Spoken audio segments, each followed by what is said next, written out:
When we are awed by the power of a supernova and the vastness of outer space, the majesty of a mountain range, a newborn's tender innocence and grace, we belittle ourselves because what we have inside each of us is magnificent, glorious, and beautifully mysterious. It is tragic that most people are completely unaware that they have the greatest gift there is as close as a prayer, the most outstanding gift in the universe of inner spaces, closer to them than the noses on their faces.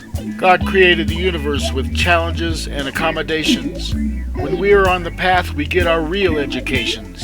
Your path is also your home and your mother. On the path, we must take care of one another. To become a beautiful person, make each thought a beautiful thought, with the vigilance and dedication that you know that you ought. This life is a solitary inner fight, a fight to the death, in accepting or rejecting every thought with every breath. This journey is the embryonic stage of your future life. This is no time for selfish pride or strife.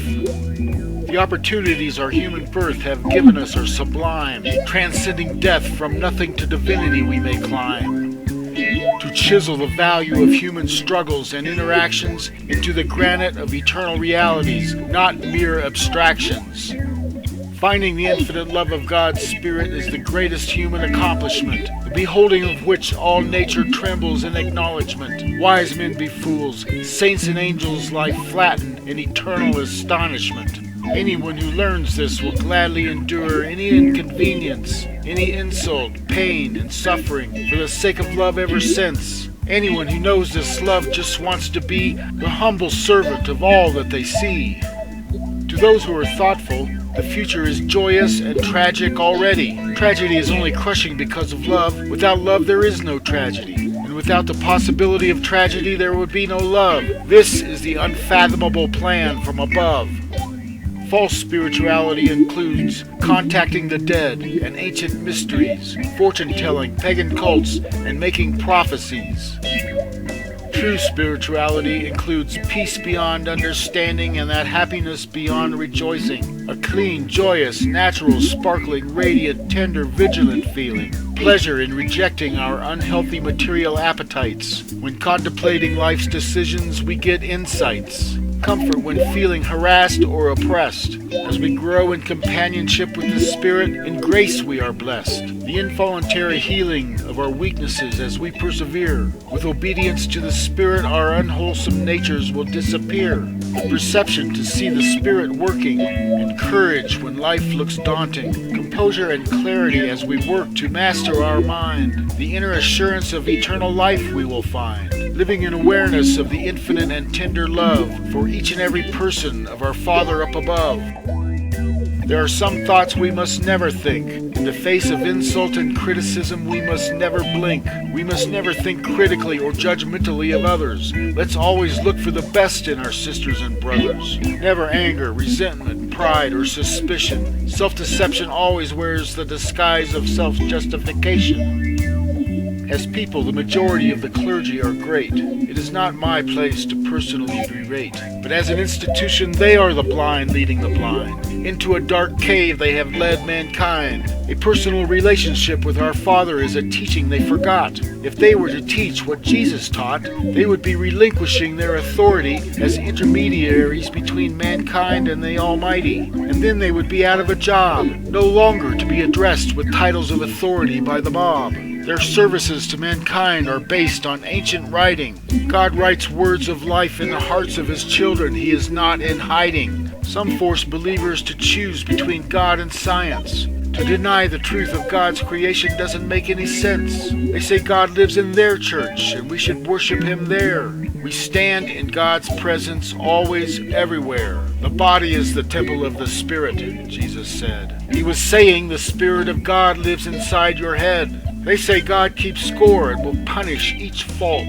Do you count the number of times your babies fall as they're learning to walk? God's love for us is infinite. Do you love more than God? The clergy criticizes anything that seems a little odd. They say our God sent an older sibling to pay our debts by suffering and dying most brutally.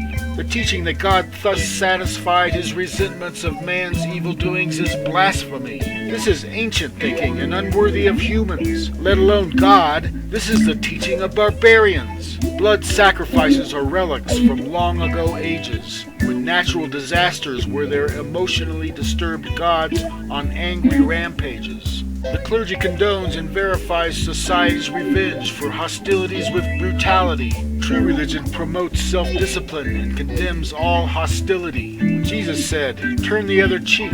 The clergy is the institutional strong taking advantage of the weak. With true religion, all men and women on every planet are brother and sister star children, the way the gods planned it. Intelligent people are rejecting the church experience. It fails to satisfy or even make sense. They changed Jesus' beautiful message long ago and turned it into their hocus-pocus mumbo-jumbo. The clergy's influence on people's lives is diminishing. What should religious teachers be teaching? That we can experience the spirit of the Father of the universe, which is by far the greatest human experience and very diverse. You can find it as you meditate in stillness. By comparison, what the priesthoods offer is meaningless.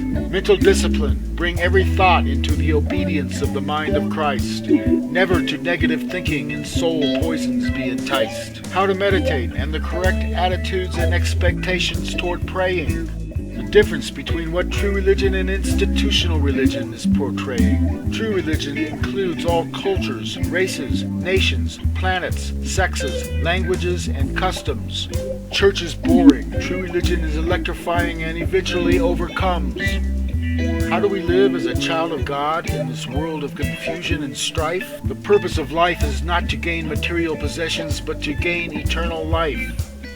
When your feet are weary, your shoulders are tired of the load, bravely go holding his hand to meet your challenges on the road. Be silent, obey, live in awareness and joy. You will be illuminated as the Spirit influences you employ. When trouble comes, beat your drum, praying for courage. Blast your horn of happiness as you march on your pilgrimage. Jump up at every challenge and they will shrink away. Laugh to heal the world of despair and dismay. Jesus said, "By their fruits you shall know them. The judgment of yourself is your judgment of him." I am a servant of Jesus.